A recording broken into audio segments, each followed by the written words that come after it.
Les Nations Unies révèlent l'inhumanité de l'occupation. Les satellites dévoilent le mensonge concernant le bombardement des hôpitaux et seulement 3% des habitants de Gaza trouvent de la nourriture.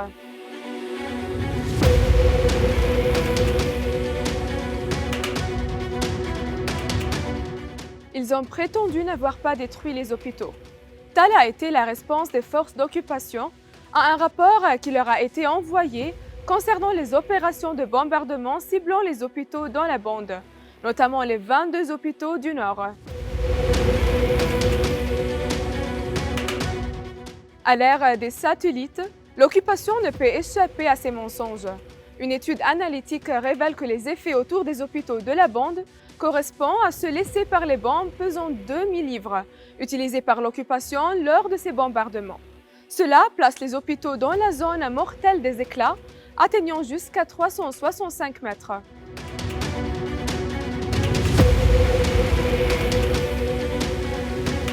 Comme si l'occupation cherchait à imposer un siège sanitaire aux habitants de Gaza, en seulement 2 mois depuis le début de l'agression, 20 des 22 hôpitaux du nord de la bande ont été endommagés malgré la présence de médecins, de patients et de civils à l'intérieur de ces hôpitaux. La pression sur le secteur de la santé ne s'est pas limitée au nord de la bande. L'hôpital des Martyrs d'Al-Aqsa, situé au centre de Deir el-Balah, au centre de Gaza, a annoncé une coupure d'électricité et l'arrêt complet des générateurs en raison de l'épuisement total du carburant, laissant des dizaines de blessés et de malades dans un état critique.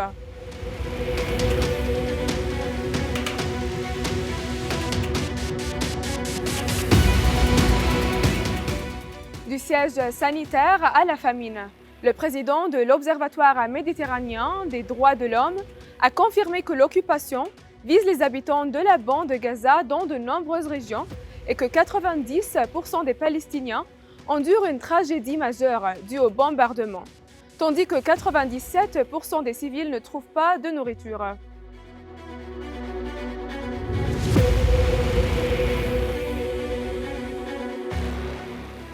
Et selon un témoignage international, la preuve de ces déclarations est venue.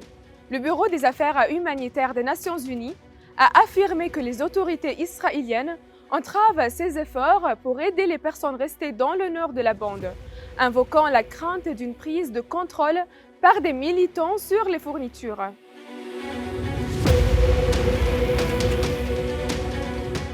Le soutien au secteur de la santé est en tête des aides catégoriquement refusées par l'occupation israélienne.